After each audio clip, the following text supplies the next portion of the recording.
TV series. Never stop starting. Ubu tuje guhura n'umuntu witwa Christian Intwari aka manager. Intwari tuje kumubonye muri parking, turavuga reka tumwegere tumuganirize. Christian, twaguhize manager, twaguhinze turagushaka rero turashaka kuganiriza. Umeze gute? Ushaka kuduha 5 minutes of your time kugira ngo tukubaze cyangwa se tukuganirize. Ubundi Christian, ninjire? Wakwinjira, ni karibu. Ni karibu nzi nyuma. Okay, reka ngusange.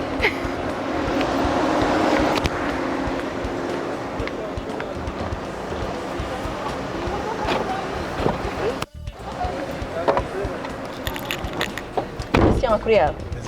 Manager. Ngiye nishimiye kubabona tugiye. Nishimiye urashaka kunjyana he ubundi? Ushaka kunjyana he Christian? Urabona ubu tuvugana tugiye ku rwibutso rwa Nyamata. Yego. Muri gahunda yo kwibuka ya past. N'ikigo kimwe cya France cyitwa Britam. Tukaba tugiye kuronshinga projet yacu yo gufasha abacitse ku icumu rya jenoside. Byiza cyane. Ibyo bintu ukora ni by'agaciro. Banze reke kunjyana, ndashaka kubaza akantu kamwe, ubundi se Christian umunsi we utangira gute? Ni iki kintu cya mbere ukora iyo ubyutse? Umunsi wanjye utangira ndasasa mu gitondo uko nsenga nijoro mbere yo kuryama. Yes. Then iyo maze gusasa muri pompage 50, namara gukora pompage 50, ubona ko maso zimeze neza cyane. Ziri kuza ariko ziriko ziraza. Nyuma yaho ahita njya muri gahunda uko mubibona buriya muri shanti. Supplying ibikoresho by'ubwubatsi. Nice. None nyuma yaho nkajya muri gahunda za past. Nyuma yaho byaba byakunze nkegura ibitaramo.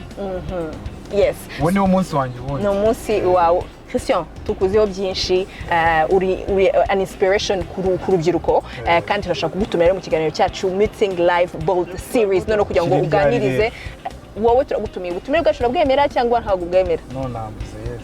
Ego twagiye rero ubwo ngubwo, see you kuri Meeting Live Bold TV Series. Bye bye. See you guys.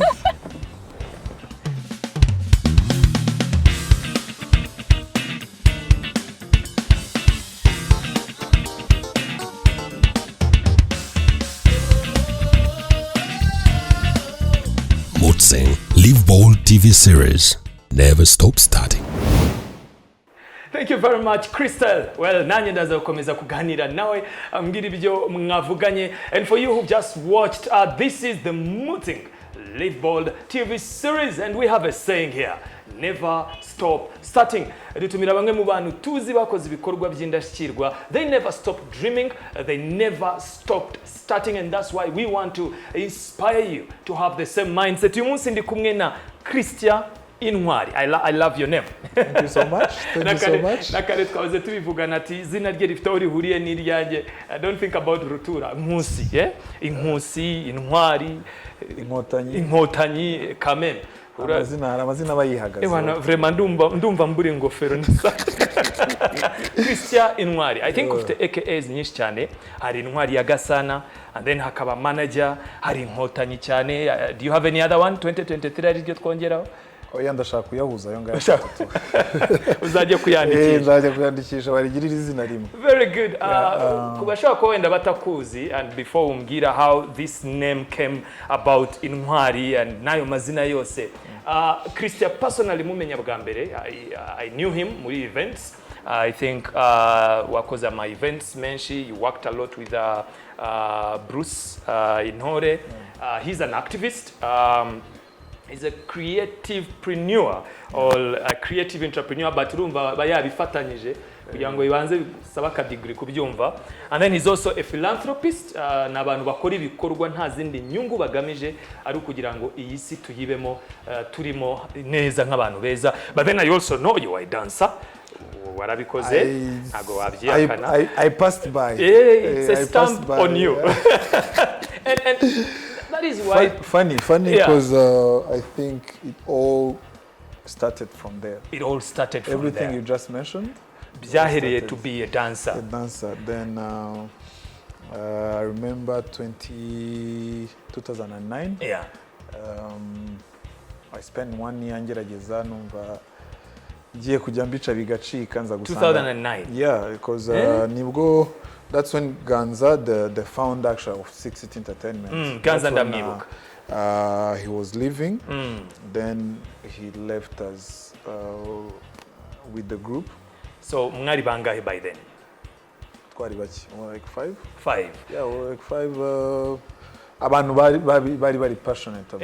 Yeah. I think 16 ndayibuka. Mwitorezaga Kacyiru ku kigo cy'amashuri ahantu ya. No, Issue Arts Center. Yeah. Bajyaga tuza kurunguruka comedy night, kiri comedy night. Wishaka kubereka ko nkuze. No, ibintu muba mutangiye kujugunya ngo kera tukiri abana.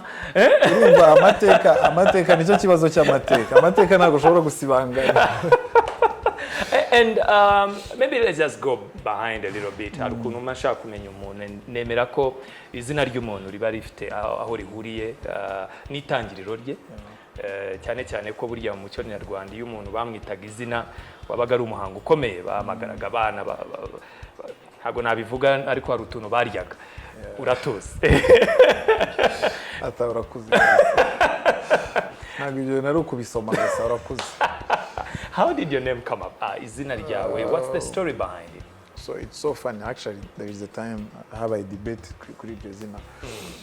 But yeah, I was born in 1990. I think a week or 2 weeks after the first attack of RPA. And icyo gihe nibwo abantu benshi batekerezaga kujya mu nkotanyi mu buryo bwo kwirwanaho and all that. So Intwari rero ryavuye yuko kwa kundi umusaza avuga rero uyu mwana ngiye gusiga reka mwite Intwari, you never know. If he makes it, then you know, uzaba Intwari tu. Nta nubwo yahise agenda, I think yagiye mu gisirikare nko muri 1992 1993, ariko that's where that was the idea. Nanabimenye nkuze by the way. Ariko ubundi niho izina Intwari ryavuye. So yakuraza izina ariko nanone ni inshingano. I feel like izina ryawe ni inshingano. That's pretty much inshingano, just a name. Just a name. You're still with him? Kuburyo abona ko wabaye Intwari yakwise koko.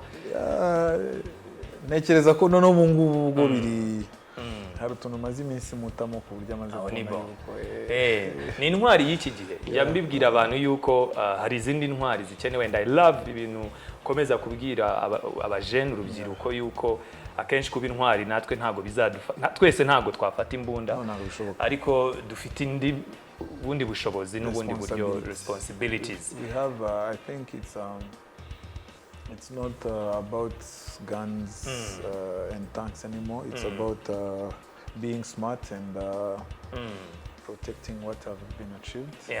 Ariko nyine kugira ngo urinde ikintu uzi ukuntu cyagezweho, nibwo buryo ukirinda wumva uburemere bifite. So from the beginning wahawe izina riremereye. And impamvu wenda umuntu ashobora kutumva why am I going so much on the name, because izina ryawe rifite aho rihuriye n'iki kiganiro. And living bold, kuba bitangiye ukiri muto, from the name you have, do you have memories ukiri muto wari ubizi impamvu ry'iryo zina? How was your childhood like? Ntago nari mbizi. Actually, I was a very stubborn kid. Oh yeah? And, what kind? Babandi batahaga hano huzi ivumbi? Not just that, banatinze. Hari ugutaha ivumbi ryuzuye, none hari no gutaha watinze. Warazerereye muri make. Hari uko wakinnye umupira wo ku ishuri ugakina no ku muhanda. Ndakubona karitsi. Urumva karitsi. None nk'ubwo ngubwo wenda ukagira ibyago ugasanga nk'ejo bari babatsinze ukavuga uyu munsi turabishyura.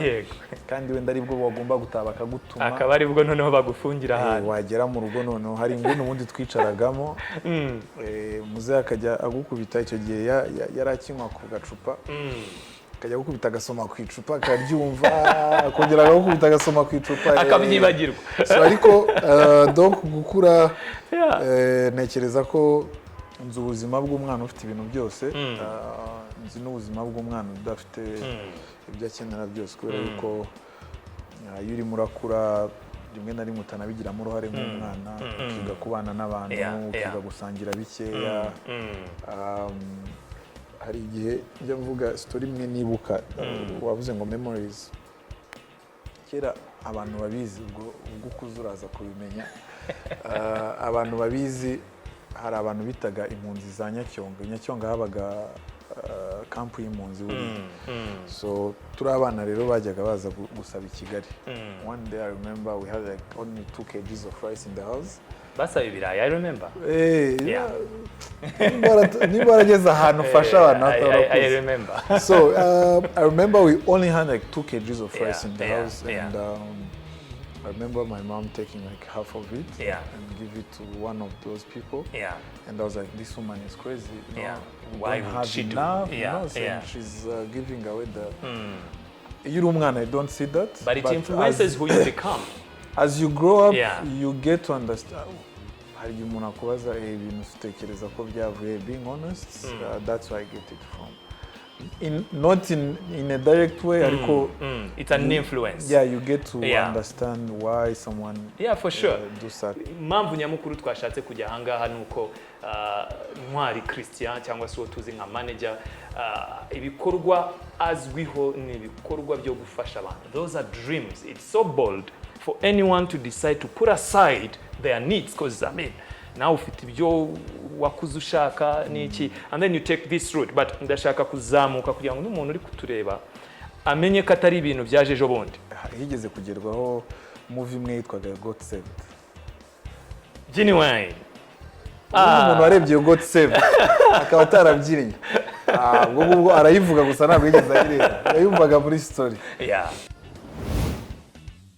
You know what? Let's go for a break. As I told you, hand of DJ Johnny. Selector Johnny is the top winner of the Amabeats, Mutzing Amabeats competition. Number DJ rero gukorana muri iki kiganiro. So in a break, acuranga indirimbo zimwe na zimwe, but you are the one kumuhereza song atangirira. So now that I'm trying my best to push my Rwandan artists, please. I'm starting with DJ Paifo and Konfi. 50. Yeah. Playing 50 right here on Mutzing Live Bold TV series. Bro, you heard Cash?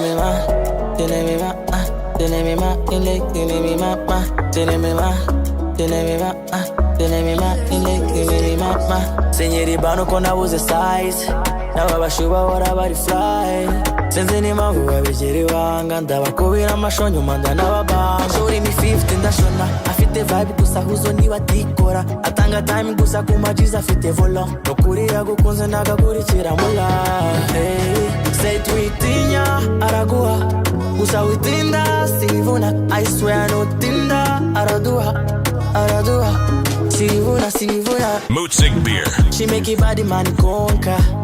Yegera unsange muri sofa. Rapini mama soda.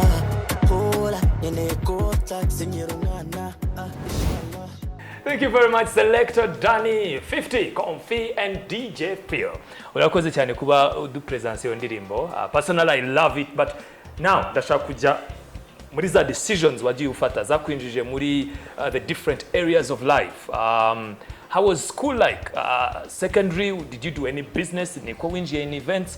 What came first between events, philanthropy, and all that? So turangiza secondary,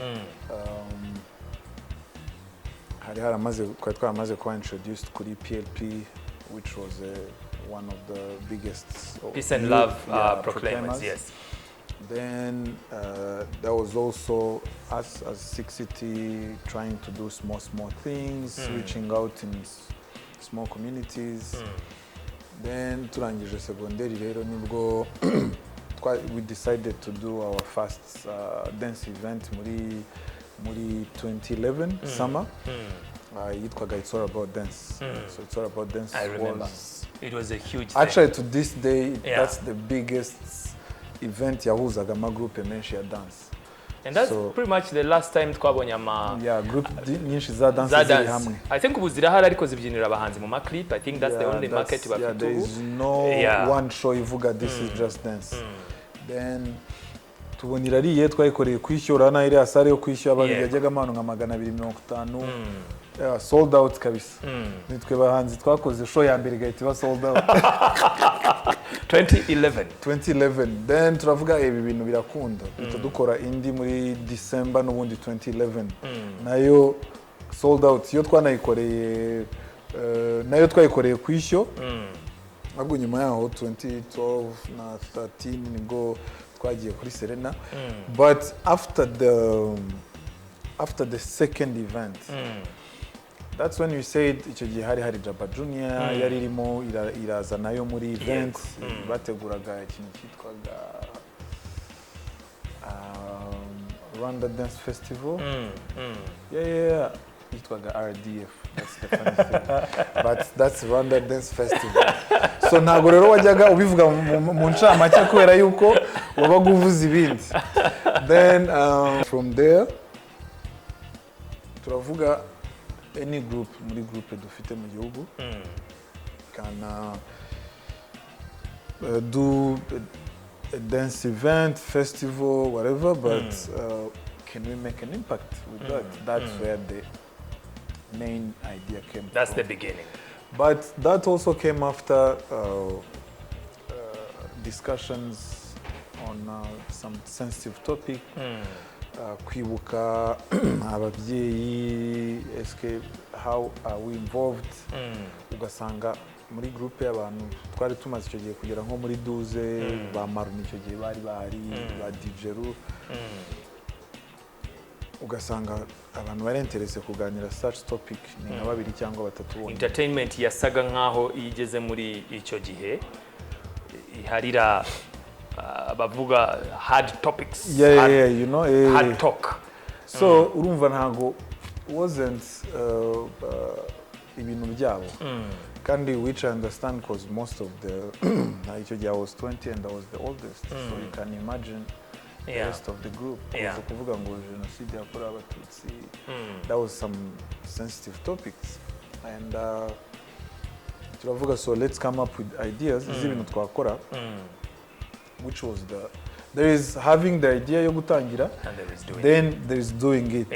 No nka dance group murahera nta muntu n'umwe muri muvuga poeme, nta muntu ukina theatre. Contemporary dances sizo mwakoraga icyo gihe mwari muri modern dances. Modern dances, that was the main thing. Quite difficult. Then from there we said, okay, let's get ideas from other people. Then that's how it all started. We reached out to Rinka Kabera, may her soul rest in peace. I don't know if you remember her, but she passed away in 2014. Yes, I do, yeah. Then, when we met with Linka, that's when we actually twashyize ibintu byose hamwe. The idea twashaka gukora, ibyo twashaka attractinga, then we azana part yo kuvuga ngo how can we create the content. I had an idea and I knew the direction I wanted to. Which that idea ubwayo yari kuba n'imbogamizi because it could have scared you off. Yeah, actually it did, but do you step back or you take another step and make some changes, because that was the main idea. Yeah. Can we change the way as young people look at this? Yeah. Can we also help our parents on their healing journey, you know? So back then nta muntu wavuga ngo healing journey cyangwa, you know, ariko what can we do? It's not just for our parents. This is our history. So kubishyira mu bikorwa no kumenya nyine what do we want to do abandi batarakora. Nabyo ni ikindi koza ibukira hari GRG, FARG, CNRG, hari n'inyamibwa koza ino nazo ziri muri ARG. hari indangamirwa, you know, so bose bari bafite activities, but what do we do? Ariko twe tujya gutangira, the main idea was can we use the audience we have? Yes. Babantu baza muri shows. Can we attract this audience but for a different cause? That was the idea.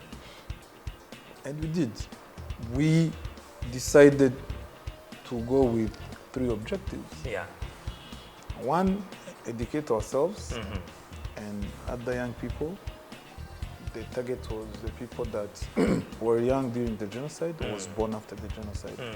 So that was the target. 2, challenges abajene benshi muri twe bari bafite kwari ukuba nta ubaza ababyeyi cyangwa ngo ababyeyi bamubwire. There was a disconnect. That's why wanabivugaga ukabona ni topic itari interesting muri group yacu. So but then you decided to go with it, and what was the first activity mwakoze? Was it an event? What happened first? Was putting a team together. Yeah. Finding the right people to work with. I remember there's a guy, even to this day I still thank him, Abedi Bizimana. He used to be Muri Jaba Junior. Then when we talked about doing this event, he was like, yo, let me support. So he believed in your cause. Yeah, in our cause. He was actually, to this day I call him one of the founders. Yeah. He played a huge role kugira ngo our past ikunde. Then from there, I remember I was saying how this year was a success, and going back, feels like it was yesterday. We had no idea of how do you make a proposal. How did you name it Our Past? Was it? Actually, the name wasn't supposed to be Our Past. The name was Let Us Know About Our Past, like asking someone who's old. But communication-wise, that was long. You know? Yeah. Exactly. So yeah. He said to make it interesting for young people and stuff, let's call it Our Past. Normally it was I remember the first proposal, let us know about our past. LKBOP.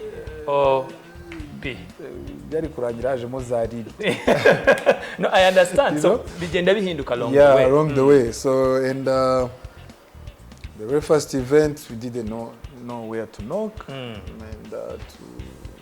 ubwo muri gushaka partners turi gushaka recommendation. Wari wajyaho se muri organization wari wakwanditseho proposal? You know, hari abantu bakubwira ngo duhe proposal. Ikintu nari nzi kwa Jido mu rugo, nabanunaga batwaye ibyuma bavuga ngo bagiye muri event. That's it. Niho hano hafi ya event narageze. I'm sorry, we have to take a break because we need to get to hear more about this story. It's the beginning.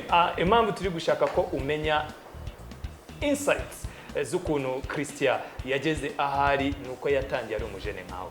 Yatangiye ku myaka nk'iyo uriho cyangwa nk'iyo wabayemo. And this is the point where we all first send me a proposal. Coming back, we'll be listening to which song? Give me track number 2. Track number 2, I'll give you Ruti Musomandera. I love it. Musomandera. It's a beautiful album. Yaituye nyina nimutara nayumvuze kuireba. So, Selector Danny, take me through it and let's be back in another version of the story. How did he get where he is? Ndiruti mugeri barire bihubitiye muri zibigange amarere mudakanga mu kuzicyaha. Umunsi natanyije amahina baje birirwa bigemba. Banyese kumuhoza ratinge kurusoza rutabikanga. Agatsinda ndijyame cy'Imana. Selector Danny.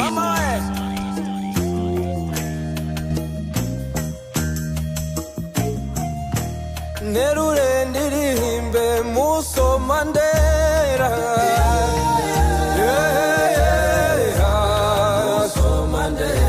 Ndamukunda cyane nyina wa Rumataga. Musomandera. Ubuheta bwa mushingwa ngerero.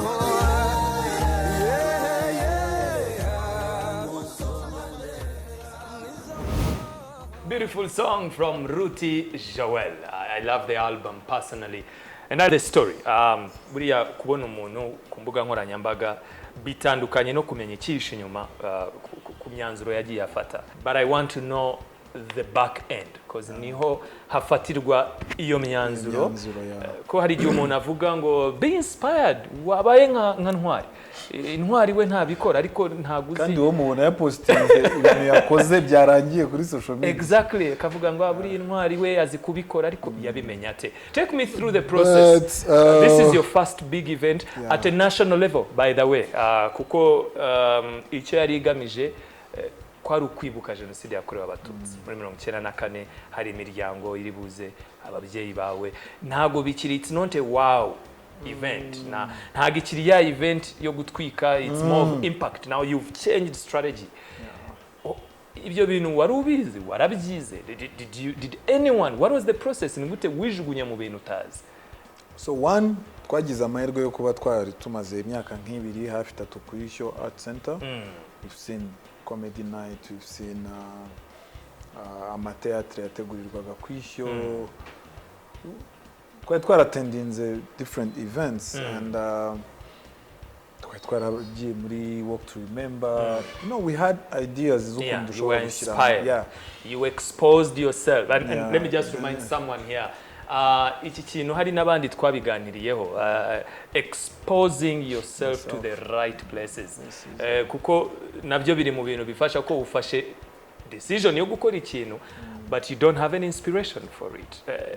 I think that's a very important thing. So for us we had inspiration, and when you see sorry I will keep using comedy night kubera ko niyo twabanye ku Ishyo cyane, but when you see such event, you'd be like, I want to beat them, you know, not in a bad way, but I want to have something, a bigger audience than theirs, and big impact.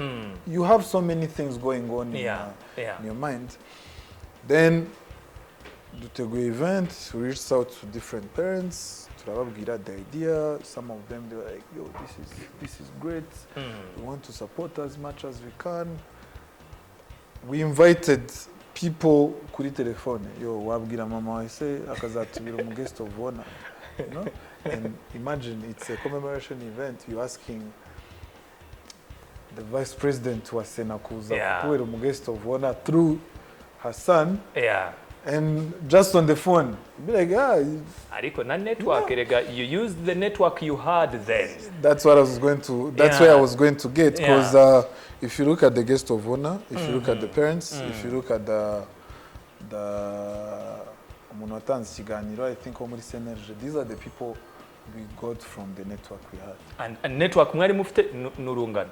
Yes, ubwira umuntu yo, ubwira merese transport kuva hano kugera hano, twabonye ibyuma ariko na transport yabyo dufite. Okay, mu rwari pick up kambwire musaza ayohereza. That's how we did our first event, and umurungi tumwita Speed, and Michael bariyerangije bakora event na umuriro wagiye ducana buje kuko we suppose gucana buje n'ubundi urumuri rw'icyizere turacana bakora event. Let me guess, ivyo ntibyahise bikomerezaho no mu zindi events? Oya, gukora nta mikoro byo ntago byakomeje. Ariko part of what we do every year nuko ducana urumuri rw'icyizere, gusubiza abacu icyubahiro no kubereka yuko ntago bazi kuko twebwe tugihari. That's where I started from, and from there imiryango yatangiye kugenda ifunguka. So challenges zarakomeje kubera yuko after the second event, so uwo munsi wa mbere iyo event ya mbere, edition ya mbere our past irangira, that's when we realized that hari abajene benshi bashaka ko dukora ino event. Because utarayikora utazi ngo feedback izaba ari iyihe, but after that babantu bose n'ubundi twabonaga muri dance baratubwiye yo keep it up, we want to be part of this. Nice. Tell us what you want us to do. Tuhita deciding at the next day. Next year it's happening at Sport View. Mwabihisemo the next day. We said we need to change the venue because this one is going to be small. So you didn't have time to say ngo reka tubigire iki? No, it was too powerful. I remember it was lunchtime. I'm sorry nimba ndi gukora marketing, but I was at Simba Cafe in town. Lunchtime twicaye, that was like debriefing. Turavugana ku event yagenze. We're very excited because we didn't know it was going to be that successful, and we said, so what about next year? Said next year we are moving to Sport View. Like right a bigger space. Yes, a bigger space. because I understand our pastor's been there for a while. You've made different challenges, but that's not the only thing you've done. Umaze gukora byinshi bitandukanye. Personally, I've been blessed to work with you on some projects. I know you have a project running muri Njeruka. You have an entire community that you are supporting, abana mwishuri and all that. I want to know how, because that kind of now goes into a different direction, and as a philanthropist, and how did you also balance out to stay as a creative person to also work in events, because you've still done some other commercial events. I want to know that connection when we are back. But before we go, I would love to get your third track. I would love to know how you found yourself into that. But give me track number 3, and then we'll be back. I'll give you Kumihanda, Bruce the First, and Juno Kizigenza. Well, clearly you can know Hood abarizwamo from the songs. I grew up there. So. Yeah. Selector Danny, take us Kumihanda. We'll be back getting to know more. How did he become a philanthropist? Nigute abivanga nanone n'ubuzima bwe bwa buri munsi, koze ntumubone ukagira ngo afite ubuzima yererwa muri projet, ese we nk'umujene ku gisimenti arahazi. We'll get to know. We'll get back. Je suis gênant.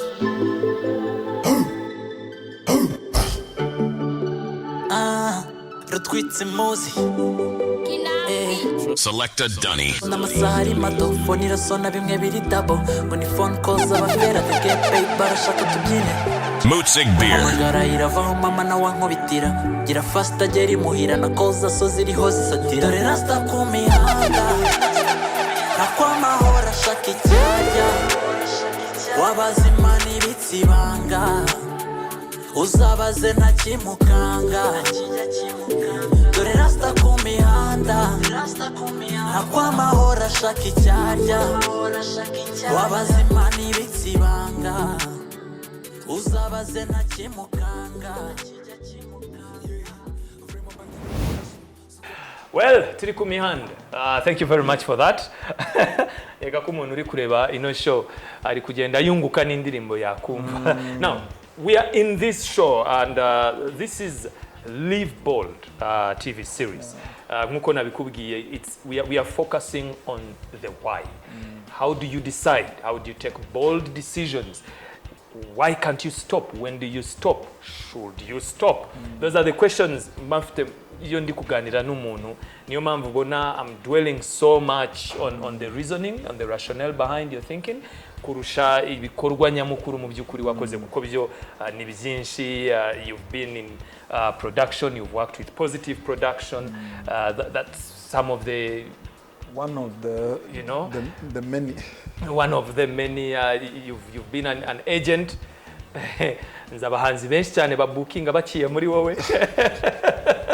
I know you guys have done the biggest concerts with actually to this day, I believe myself to be one of the people who have been part of the biggest events in this country. Very much. Yes. And it's true. You guys did Arena. Ichiri mu mashashi. I know. Yeah. People don't understand. And before Arena, we did places like IRK. I know. That was the biggest. Were you part of Stromae thing? Yeah, I was doing sales and logistics. You can imagine, and that was a sold-out event. You see, we don't want to focus on that, because if you wabisanga kuri Twitter account here, you can find it on Google. But niki gituma umuntu ukiri muto akora ibikorwa nk'ibyo ngibyo? For me, that's it. That's the bottom line of this show. How do you dream? How do you take up such huge events with no fear? Ngurafungwa bangiramberi, because I understand the back end of my events is totally a mess, and a lot can go down. So umaze kungira yuko you did our past events, bimaze kuba successful. You have some challenges. You did it 2013, 2014, 2015. You didn't break until 2023, right? Ariko nanone hagati aho ngaho, I think hagiye hazamo izindi channels zibindi bikorwa to become who you are. How did you decide kuvuga ngo, you know what, hari abaturage bari Njeruka, you know what, Rurindo reka dukorana ga project na embassy ya Israel, turebe ukuntu dukora kana. Ejo bundi you also gave us some news, I think it was a day before or something, There is a project you guys worked on. Yeah. Last week we Yeah. we launched our new project, Rulindo. We are renovating 4 homes. So every year after our past event, Yeah. tugira icyo twita kwibuka project, aho reach out to vulnerable communities, but those that are being affected by that have been affected by the genocide in one way or another. Dufite amafamiye y'abapfakazi ba genocide, dufite amafamiye y'abantu bamwe namwe bava mu miryango y'abantu bakoze genocide, nayo ni amafamiye are struggling, and that's where it gets interesting, because if you are teaching peace and unity and reconciliation, we need to look You need at to both. practice it. Yeah, you need to practice it. Is it your life now? Navuga ko ijana ku ijana, ubwo navuga career wise, is it your life? Is it something you are doing full time? I would say I do it full time, because once we start a project, ngomba kuruhuka uko yarangiye, and I'm still a little bit muri entertainment. Ariko nuko actually I'm doing my masters muri event management, and, that's at nice. the Event Academy of London, and maybe next year I will be back muri entertainment ineza, but I also have a construction company. Yeah, that's why you see creativepreneur. Now I get. Don't you get scared? I'll be honest with you, I would. Jewe bishobora kuntera ubwoba, nkumva yuko ibintu biri kundemerera, reka mbifate mbihereze ministeri minubumwe, babwire nti handover ngiyi, take it up. They are not going to do ntago bashobora kubikora byose nka minubumwe. That's why I always, because they have priorities. Yes, again. they have priorities as a government institution. Ikindi, there is being a government institution, then there is us as the citizen. What is our responsibility? Just to wait until minubumwe say, okay, muzazi tujye mu muganda, or we can do umuganda and invite minubumwe. You know, because ntago actually icyantera ubwoba nuko ntakibishobora. Kugeza ubu? Yes, icyantera ubwoba nuko nabyuka nkumva ntago mbishoboye ko, you know, but to me I feel like sometimes it's very tiring, because you go to Rulindo, you leave Rulindo, you go to Ngeruka. The trips are somehow tiring. I know but Ngeruka is far. What the satisfaction comes from knowing that someone is sleeping under, you know, under your dreams. Yeah, and umuntu ntago akiguhamagara ngo noneho yamvurira atwara amabati, cause amabati ashaje. That's where my I feel like that's, to me, being successful. I am already successful. Yeah, you are. And if I may ask you, and this might come off differently, do you feel like you start something each and every day, or do you think what you started is enough? No, it's not enough yet. Will it ever be enough? Turi ku isi, and yes, you get to where you wanted to go. Then there is another stair to climb, and we still, especially like a country like Rwanda, with our history and how we are still mu nzira y'amajyambere nk'uko bavuga. I would never. Okay, I pray that I get enough support to continue and do what I can as much as I can. Yeah. But I don't believe in one day waking up and say, okay, I've done enough, because we still have people in need. There is still more. everywhere, There is still space. There is still room. If you build one menstrual hygiene management room for one school, and that's the only one or one in a few that is on the standards, you know. So ukubaka icyumba kimwe cy'umukobwa, igihugu gifite primaire ibihumbi 2,000. Uribaza communities. So imagine abandi bantu bategereje yuko bazabona icyumba nk'icyo ngicyo kiri kuri standard. I mean, to be honest, look at Christian, very young, taking up dreams zimuremereye. Because I'll be honest with you, it's a heavy dream. It creates ripple effects. It becomes bigger and bigger. You need more partners. uri kwicara mu bantu bakomeye, that's another spotlight, that's another expectation. And then ufite izina umubyeyi yagushizeho from the day you were born, you were given a responsibility. And what would stop you from doing it? I mean think about everything ushobora kuba uri gukora. Think about the possibilities you have, the network you're seated with, and something you can do. And this is just an example. And given your history, your name that you have, Ufite Intwari, how do you feel now? Do you feel connected more to yourself as a person? Do your dreams get back to who you are as a person? That's a tough one, but yeah, one, I'm always I try my best. My peace of mind is very expensive, and that's the priority number one. Because if I don't have it, how am I going to give it to others? And being aware of who you are and connected to yourself. That's how you come up with ideas to also.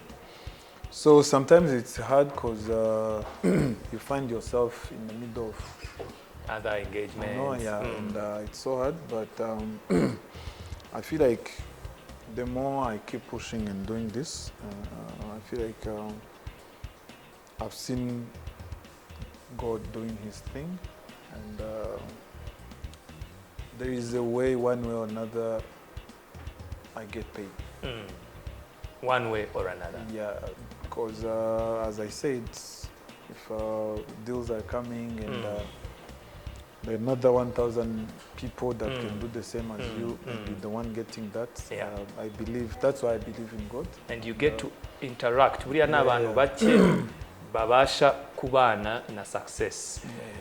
Umushahara kuri bamwe ni success, ariko umushahara ntukunda intoki. Just to kind of refocus or recap, the network was critical. Abantu gendana nabo. But the role y'umubyeyi nayo, umubyeyi nawe. That's another key point. Yeah, it's key. From what I see from your story. I think even today, actually, that's in today's the younger generation. Again, it goes back to who we are as Rwandans and where we come from. Some people, they came, ababyeyi twakuriye munsi y'ababyeyi bafite trauma, you know. So it was so hard for them to connect with us. Some of us, I connected with my mom more than I connected with my dad for so many reasons. Kuva mu gisirikare, ugasanga bapfushije abavandimwe bose cyangwa you know. Then how do you come back in the community and all that? So bigenda ariko ugasanga haracyari cya gitsure cy'umubyeyi avuga we ntuzongere kurenza saa mbiri utarata cyangwa ntuzongere saa 11 uva ku ishuri ugera hano, you know. So ariko I was connected to my mom. I knew everything about my mom when I was very young. And that gave you the information. Hari amakuru wari ukeneye yagufashije kuba inkingi mu gutangiza our past. And hari abo wabyirukanye nabo bemereye mu nzozi zawe. I mean, that's you influenced by the decisions umubyeyi yakoze. You see, so today there is somehow we are getting busy as parents and as guardians, and people are very busy making a living, which is needed, but you realize that there is no connection between the parents and the kids. There is a bit younger generation, I will call that. Abantu turi hejuru ho gato bakiri ababyeyi ariko bakiri abajene mu kuntu ubona they try, because some of them they said no, trauma yavuye hejuru ariko I'm not passing that to my kids. I'll protect them. You know, it's all about a good environment. And impamvu turi kubivuga ibi ngibi nuko n'umubyeyi ushobora kuba uri kubireba this iki kiganiro nawe kirakureba. Living bold ku mwana bitangira avutse, bitangira arerwa, bikajya mu mashuri, bikajya mu bo yirirwa, abo yirirwana zikaba networks ze za mbere zimufasha kugira inzozi. Those are the people that believe cyangwa bamuca intege. Bamuca intege still agasubira mu rugo agasanga it's good. And then exposure is key. Abo uri kutureba wirirwa he, ujya mu biki, ureba iki, wumva iki, very critical. Kukerega ya myanzuro dufata, the bold decisions we take, hari akajwi kaba kari inyuma kaba influenced n'ibintu byinshi warebye and all that, and then goes to the part of being bold, taking decisions that are bigger than you, remembering that you should never stop starting. Now let me give you time to digest what we've just talked about. Give me track number 4. Track number 4, I would say Wrong Way is Kevin. Selector Danny, give me something. Coming back turaje dusoza ikiganiro cyacu, mwibutse yuko this is Mutzing Live Bold TV series. Never stop starting. Mutzig beer. Kuva muri mwese ntawe uzidehera bentura shaka ishkev ni business and inyishi disco rimukuri na tryna feel who you can never be bad like me and my cheese to go live muri game no I know this real sim cool nzango mu magengo kuturyarya biri simple mirwano mu rugendo ngisha ari kuva mo big bull love na support yanjye byishyirwa ma beef it's been a long way out twaturutsa no ni long way janjye niyo byanze na trying the both ways no I trust the Mutzig beer. A long way. Now nerekeza biracyari low. Selector Dunny. Get more blessings, more cash out on the way in the okay. Well, I know I gotta trust the process. Ahumwanzi nukumwisha. Tropish nugutsi process. Ahumwanzi nukumwisha. Tropish nugutsinda. Gengi kwizipinda cash. Beautiful song, Ish Kevin. Well, thank you very much. Thank you so much. Je kubwanjye na mahirwe ngira kuba nicarana n'abantu banyenspira. I'm exposing myself nanjye ku nkuru nziza, and I'm lucky that I get to hear this. Personally ndashaka kugushimira ku bikorwa ukora, ni benshi babyungukiramo, nanjye bingeraho mu buryo bumwe cyangwa ubundi, kuko burya iyo ufashije umuryango runaka ushobora gusanga uri kugabanya umubare w'inzererezi. N'urugero ni kibazo dufite mu gihugu. That's a fact. It's a fact. Yeah, umubare w'inzererezi iyo ubaye munini nibyo bitangira ku affect ikibazo cy'umutekano. And before you know it, igikorwa ukora uyu munsi kiri gufasha abantu mu myaka 10 iri imbere. And to me that is success. Tangible impact. And I want to thank you for that. Thank you so much. We've tried, and I would like to thank the young people, people that have been supporting this initiative. Kuva nko muri 2015 kugera nka, if I remember well, 2020 or early 2021. The very first time we had financial support was in 2019. Ariko iyo myaka mvuze 78% of the money yavaga mu rubyiruko. So projet zose kuvugurura inzu za Ntarama niyo mugiye ubona ko hari group. No, yeah, there is a huge community y'urubyiruko really willing to support anytime we call them, and we are very grateful.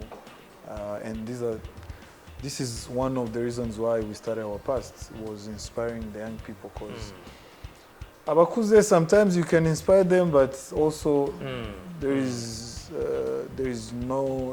nothing much to do, because some of them, they have already made their decisions. You cannot take them back. We can still inspire the young ones. And the good thing is they are getting inspired by people babona bangana. Burya iyo umuntu ubona muri mu kigero kimwe urungano. It's easier to communicate. Yeah, it's very easy. Anyway, we appreciate and this TV show yabonye ibikorwa byawe. The bottom line here is to inspire. Ariko nanone burya hari igihe umuntu mubwira ngo be inspired, don't give up, kandi ugasanga n'umuntu tuganirije rimwe na rimwe atanakureba, and ugasanga umuntu tuganirije wenda we ari mu bundi bucuruzi runaka aravuga ati buriya barareba abantu bakora nka biriya, ariko ikintu nemera nuko umuntu ashobora kuba byinshi. You have a construction company, you are a philanthropy, ukora my events, buri ufite n'utundi tuntu tatubwiye ariko personally nzi project twakoranye. This gentleman here, jewe nagiye ngeruka, it's an entire community. Abana barenga magana ngaye bari mu ishuri bafashwa n'ibikorwa byawe, and to me that is very inspiring. And when I talk to you and I tell you never stop starting, it's not really about business. It's not about making money. It's just about doing. And doing is key, regardless of what you're doing, but do it. Thank you very much. Thank you so much for having me. This was very interesting and impactful, I hope. Yeah, I hope so. Yeah, I see you soon. All right. I hope to see you guys coming to visit one of the projects soon. Definitely. I'm looking forward to gusubira ngeruka. I know I was there. Now we have Rurindo. We have Rurindo. I don't know. I'm very connected. It's a 1 hour and 20-minute drive. I know. Well, give me track number 5 as we close. Track number 5. Let me go back. Muriga Kondo. I would say Ruti. I'm dedicating ibihame kubihame byose by'urubyiruko dufite. N'inkotanyi cyane. Thank you very much for joining in. This is Mutzing, a Live Bold TV series. Thank you very much, Crystal, for bringing me this guest. My name is Arthur, and thank you very much, Selector Danny, for giving us some good vibes. See you next time. Enjoy your time.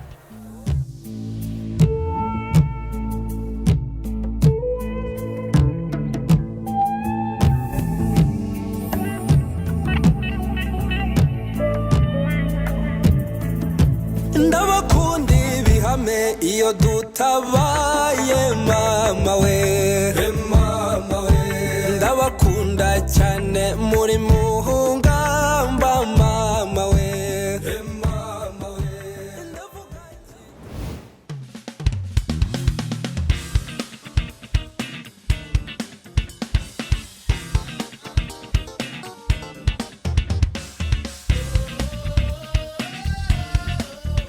Mutzing Live Bold TV series. Never stop starting.